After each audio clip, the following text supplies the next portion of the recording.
Yo, what's up? So, I'm just starting up my little sports channel, y'all. The first topic I want to talk about, this is my very first video on my sports channel, so let me introduce myself to y'all.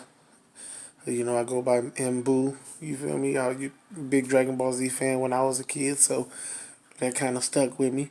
You feel me?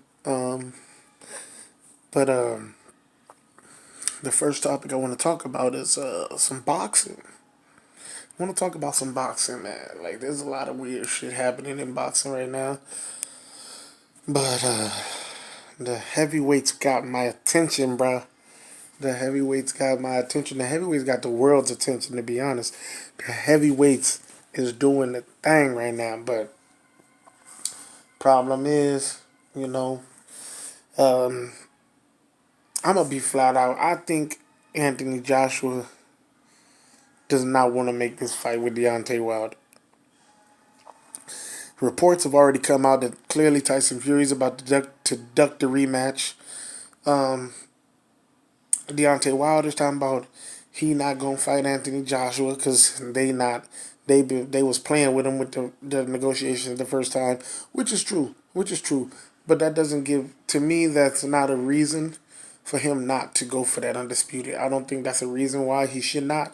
I understand a reason why he wouldn't want to do business with them because as a human being, just as a person, with the way that you approach me, you get me and say things to me in a business sense, you're not gonna continue to tell people he's not worth this, he's not worth that.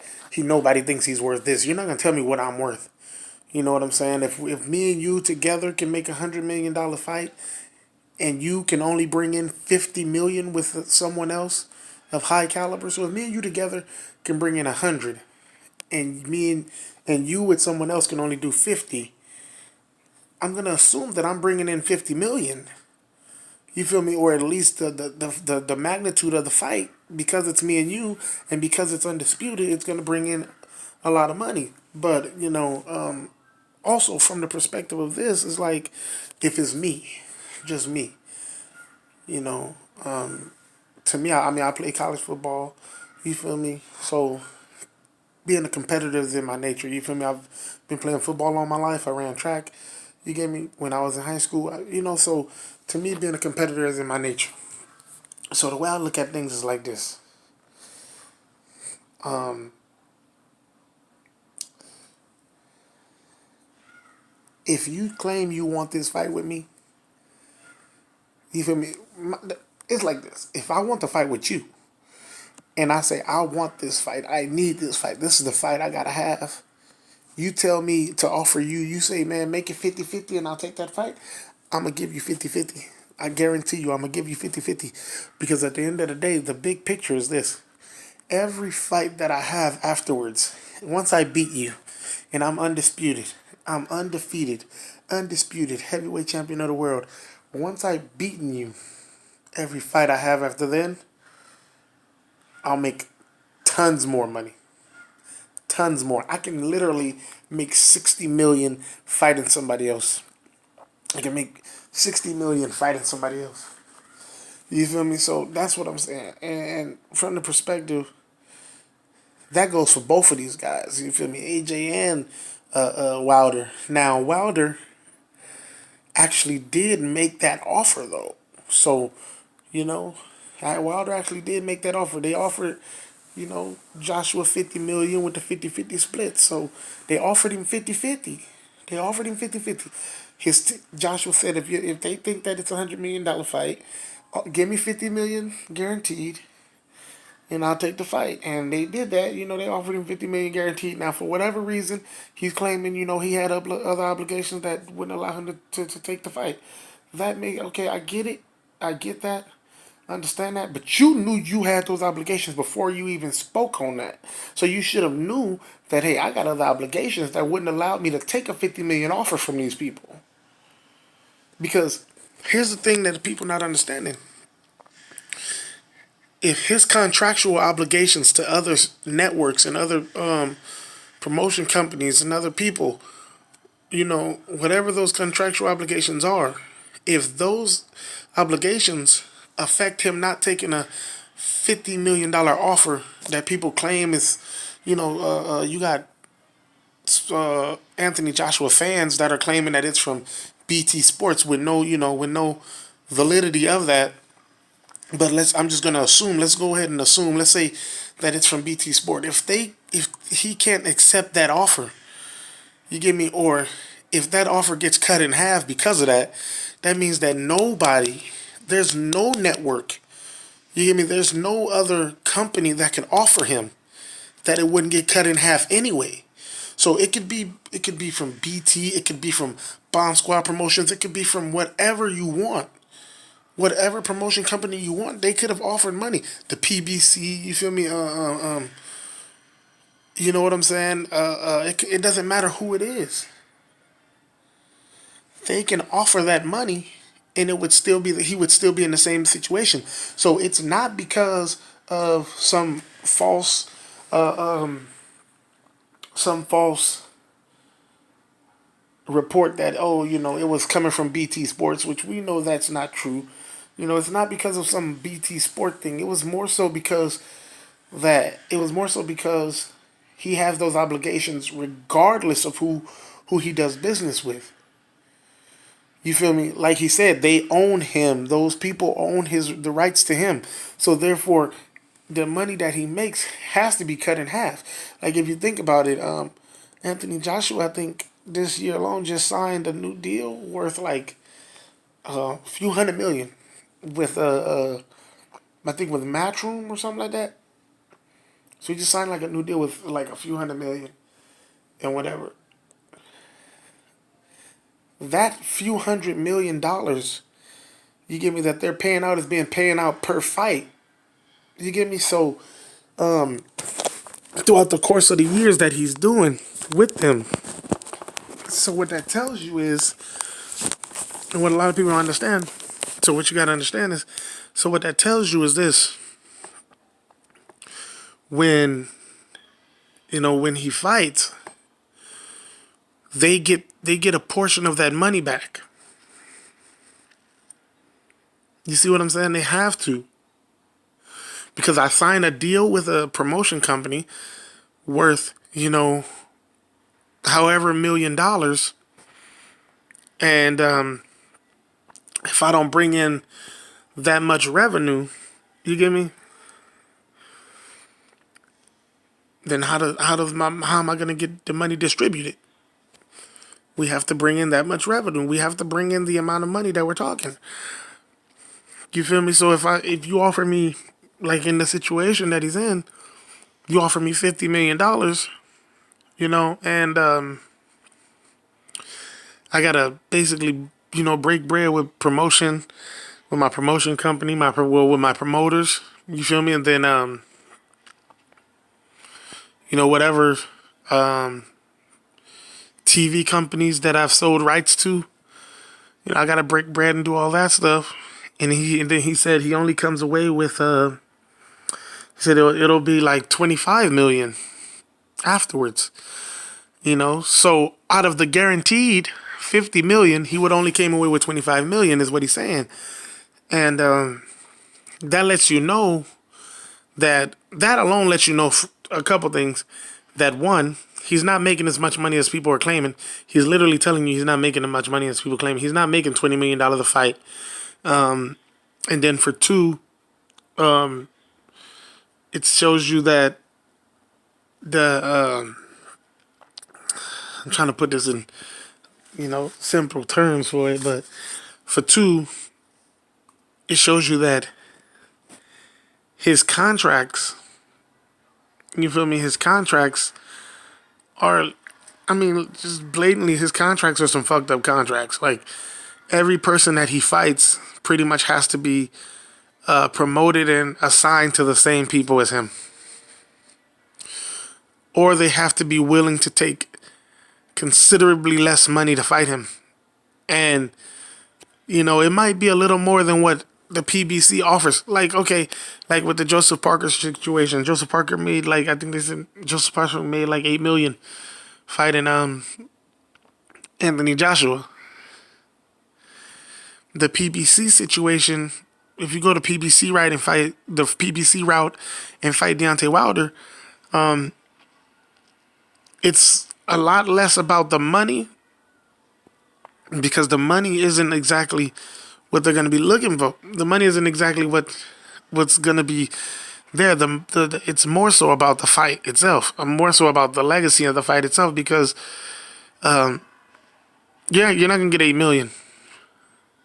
I don't think a Deontay Wilder Joseph Parker fight does 8 million if it's not pay per view. Now I think it could do 8 million if it was pay per view. I think the thing would be they would have to build up Joseph Parker a lot more, but Joseph Parker he has a country behind him, so I think it could have did a lot. I think it could have did a lot of money. I mean, shit. Now that I think about it, might have done eight. He might have been able to get 8 million. You feel me? But that depends on whether they feel like it's worth putting it pay per view. You see, because there's a lot of fights that Deontay Wilder have had that are noteworthy that actually could have been pay per view. If you think about it, Luis Ortiz. See, I mean, and then you got to think about it. The Deontay Wilder fight. Deontay Wilder said something that a lot of people overlook. He said they never tried to go pay per view. They've never tried to put people on pay per view. They've never tried it. So, I mean, they've never tried to put him on pay per view. So he said, we don't know what I can do pay per view because we never tried me to put me on pay per view. We never even thought about it. It was more so like, hey, look, let's just go and fight and and do this way. So, that's a big difference. You know what I'm saying? That's a big difference. And then his first pay per view was pretty much a success against Tyson Fury. I think the Luis Ortiz fight would have been a success on pay per view as well. I think it would have. If Wilder was to fight Joseph Parker, that would have been a good pay per view. I think a Wilder Dillian White fight would do good on pay per view, especially with especially now. I mean, I still think Wilder sparks Dillian White, no problem. But I think it would do good numbers because Dillian White has built a profile for himself after getting his ass kicked by Anthony Joshua. He's built a profile for himself as a good fighter now, and people are like, hey, he's well improved. You get what I'm saying? But bottom line is, man, Anthony Joshua does not want this fight. I have to be honest, he doesn't want this fight. If he wanted to fight, it would have been like, look, bro, let's just offer this man what he's asking for. Let's go get this belt. Because at the end of the day, he has the last puzzle. He has the last piece to my puzzle. Because if I'm Joshua, I'm looking at it. I have the other remaining belts. I have them. I have those belts. He's slowing down my progress. So let me get you out the way now. And if you want 50-50, I'll offer you 50-50 and just get you out the way. As a competitor, I know that I'm going to win. And I know that I'll win in the long run by making more money. And that's that's the part that people don't understand. When they're like, oh, Deontay Wilder's not worth 50-50. He's very much worth 50-50. He's worth 50-50. You know what I'm saying? And then at one point, you had him. You had him, and you let your promoter play a fucking game. And that's the stupid part. Like, come on, man. You can't let the promoter make stupid decisions for you. Barry Hearn works for you. Bro, Barry Hearn works for you. Like, tell him, make that fight. If you want that fight, make that fight. That fight is what I want. There's plenty of advisors and managers that tell their fighters, I don't think that's a good fight for you. I don't think you should take that fight at this point. And they say, listen, man, make that fight. Make it happen. You know what I'm saying? When they tell them, hey, look, man, I don't think that's a good fight. You shouldn't take it. Make the motherfucking fight. And it's going to get made. But instead of sitting here talking like,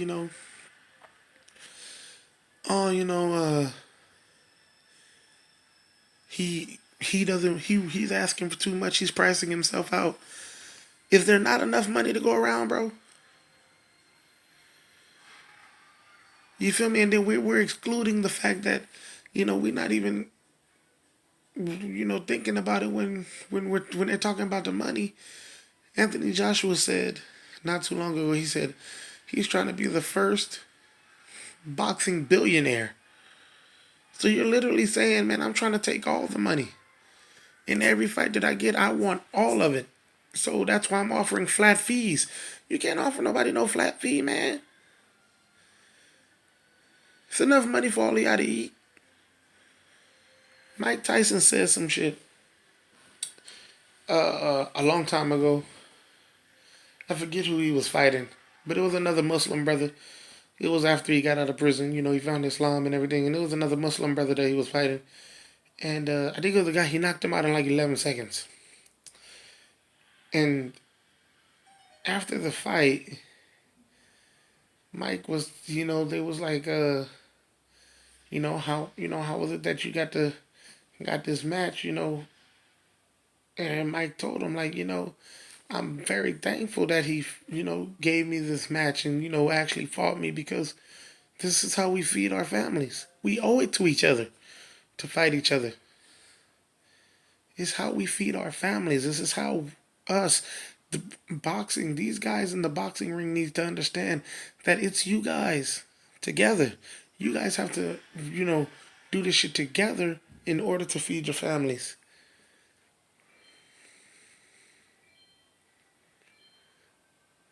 You feel what I'm saying? You guys got to come together in order to feed your families. So treat each other like you got to come together in order to feed your families. Yeah, you can go and fight somebody else and make money too.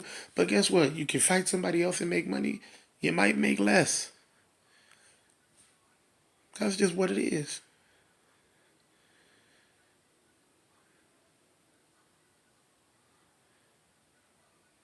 And at the same time, you can fight somebody else and make money. But you still got to think about that man and his family too. Give him a fair shake with his family.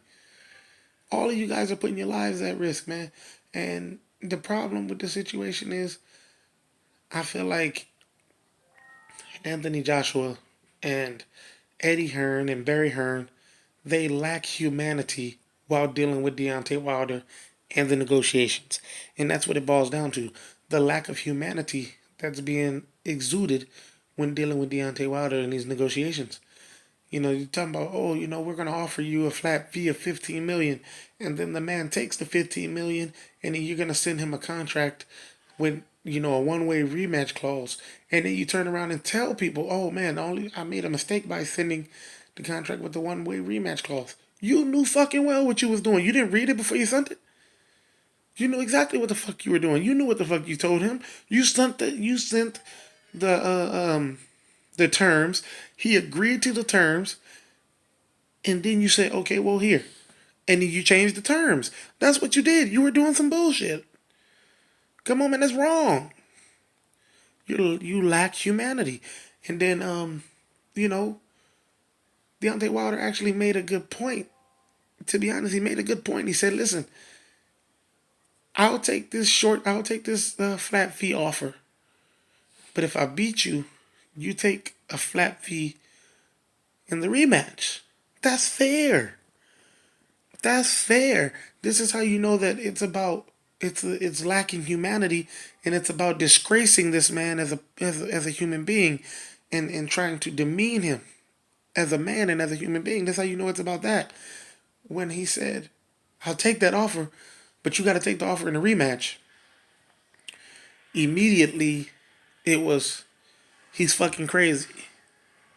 I mean, Eddie Hearn said some shit like, he said some shit like, man, let's do this. He like basically like, no fucking way will that happen. Like, we won't never do no shit like that. Like, he's stupid. Like, this motherfucker high on dope if he think we gonna do some shit like that. So if you're not willing to take that offer in the rematch, that lets me know off the top that you don't think it's a good offer. You know it's not a good offer. And then the man accepts the offer anyway, even though you don't want to take it in the rematch. He accepts it, and then you send a one-way rematch clause that only benefits your fighter. even though you guys agreed on a two-way rematch clause.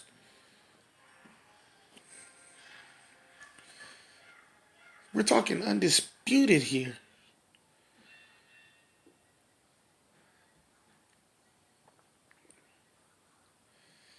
And then this motherfucker Tyson Fury, man, that dude's a disappointment right now, man, because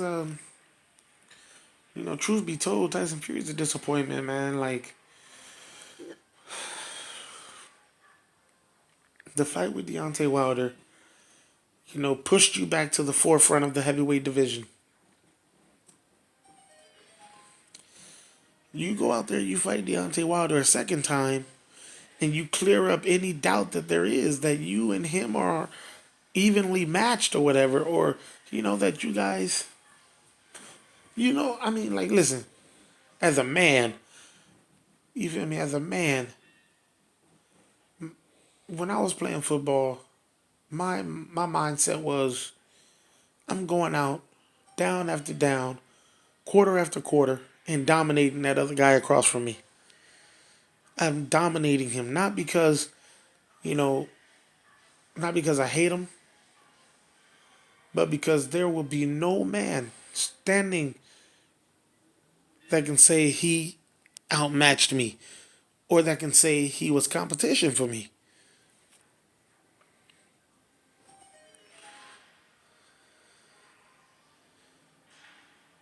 I'm here to prove that I'm the best. And all of these guys are claiming that they're the best. Well, if you're the best, go make that shit happen. Prove that you're the best. A draw does not prove that you're the best. And let's be honest, man. Let's just keep this shit real. Tyson Fury lost that fight, man. Tyson Fury lost that fight, man. I mean, I know there's a lot of Deontay Wilder haters, but Tyson Fury lost that fight, man. He lost that fight. And to be honest with you, a lot of guys are only saying that he won the fight, because it's the more popular opinion.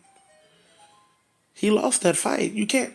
Listen, I talked to this one guy at work, and the guy said he saw Tyson Fury shut out Deontay Wilder. And I said, you saw a shutout. And I'm flabbergasted by that because I'm like, you saw a shutout in a fight where one guy landed 13 more punches than the other guy. And the other guy that landed 13 less punches was the guy that knocked the guy down twice.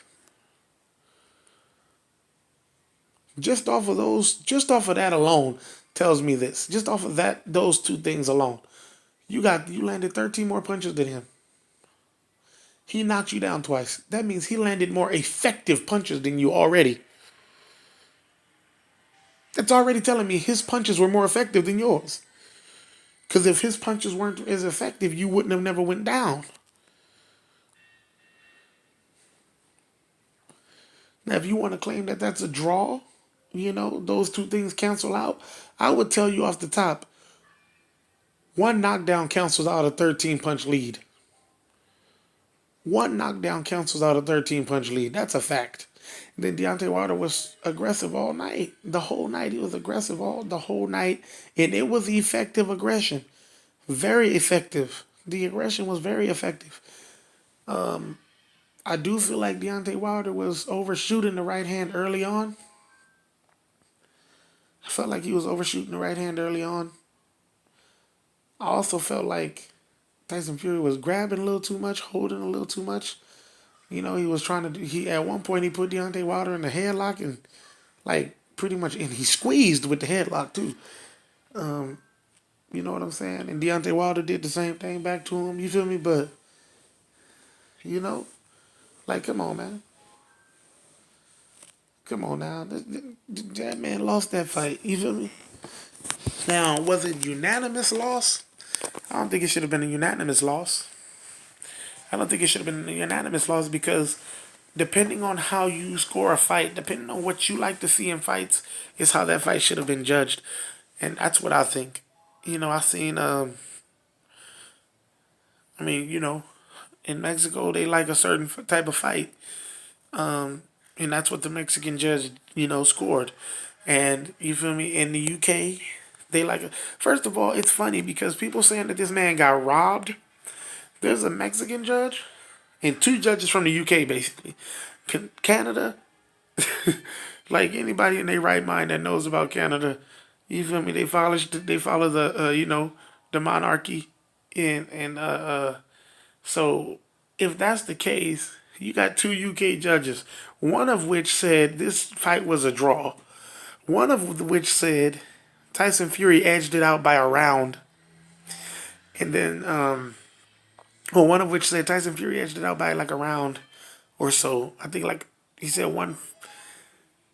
It's either 114 or one. I think he said 114, 112. So I would say that's what 2 rounds. I think. Yeah. So one dude said Tyson Fury edged it out by 2 rounds, and then the other dude said, the dude from Mexico said he saw a clear dominating win for Wilder. And then I've looked at the fight a few times, and I saw a clear dominating win for Wilder, but I could see why a guy would score a 114, 112 for Tyson Fury. I could see why. Like, I'm not going to lie to you. I could see why that would be a score. Because there were some things in that fight that was not Deontay Wilder's norm. And that's what they were scoring. They were scoring Deontay Wilder not being his normal self.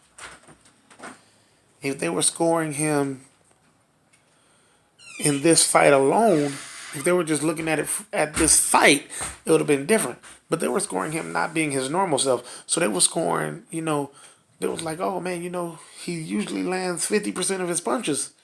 Like, yeah, like they're looking at this fight like that's a punch Deontay Wilder usually lands. You see what I'm saying? So it's like, oh, it was not his norm. You know what I'm saying? But every fight is different. Every fighter is different. So you can't base it off of his norm. You feel me? You win every fight differently. At least you should be able to. And I think that's the situation, man. I love the heavyweight division. I personally love Anthony Joshua. I love Deontay Wilder. I think them brothers is going to fight eventually. I think right now there's just too much lacking of humanity in their negotiations, mainly on the side of Anthony Joshua. Not necessarily coming from Anthony Joshua, but coming from Eddie Hearn. I think Eddie Hearn controls way too much of the situation. Also, Dominic Brazil, he done went out there and knocked a motherfucker out, man, and now he trying to show himself out in this heavyweight race. You feel me? He trying to get up in there with Deontay Wilder. He gonna get fucked up. Brazil about to get fucked up. I can't wait to see that fight because he been talking a lot of shit. Brazil about to get fucked up. Big Baby Davis, he talk a lot of shit too, man. That motherfucker talk a lot of shit. But I have yet to see Big Baby Davis openly and actively try to make a fight with Deontay Wilder or Anthony Joshua. Like right now, he's pursuing Anthony Joshua. He signed with Eddie Hearn so that way he could pursue Anthony Joshua.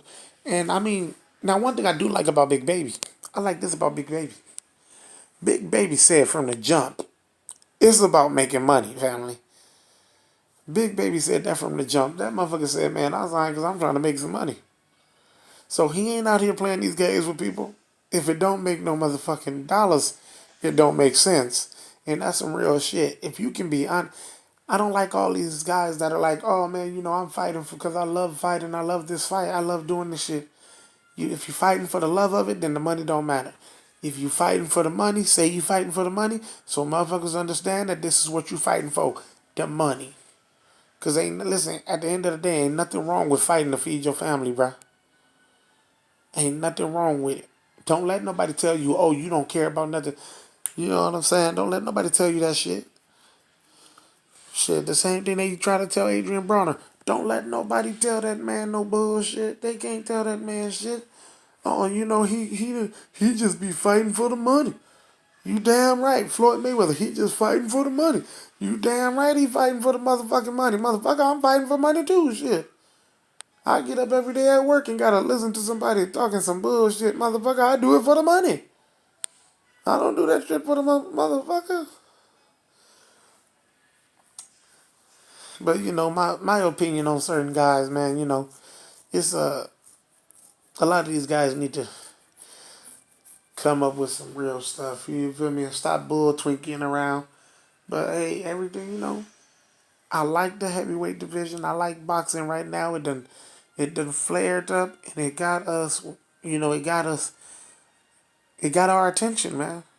It got our attention, man. Um, all in all, man, this is my like I said, this is my first video. So hit the subscribe button, hit the like button, and let your boy know what you think in the comment section, man. If anybody wants to, converse with me, man, I'm down to have a respectful conversation. You feel me?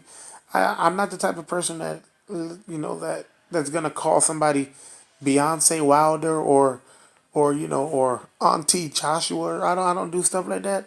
I'm a mature person. I don't like being disrespectful to people. So if we're gonna have a conversation, you feel me? We can have a conversation and do that. That's fine with me. That's fine with me. You know what I'm saying? Shoot, my next video, man, I'm gonna talk about this football, man. Talk about the NFL football, man. The boy Lamar Jackson. Listen, I'm a Charger fan, man.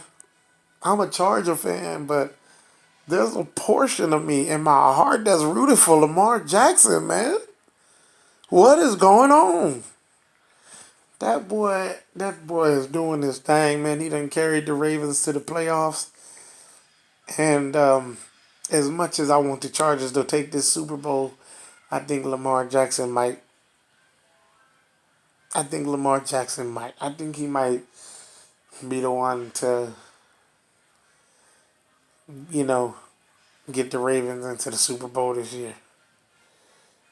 So we gonna talk about that. And then I'm gonna give out my predictions. You feel me for the NFL playoffs, and then we can talk about some NBA. Man, like I said, this is a sports channel, man. We're gonna talk some sports, man. We're gonna talk about some NBA. The boy James Harden is playing like an NBA MVP again. That man is killing it. Paul George playing like an MVP. We all know LeBron James doing his thing. Um, you know, um, I mean, Kawhi Leonard. These guys is balling this year, man. We gotta talk about that. We got a lot to talk about, you guys. So, like I said, click that subscribe button and hit me up in the comment section and let your boy know what topics you guys want to talk about. You feel me? Catch me on one of these live streams, brother. Love you guys, man. Peace out.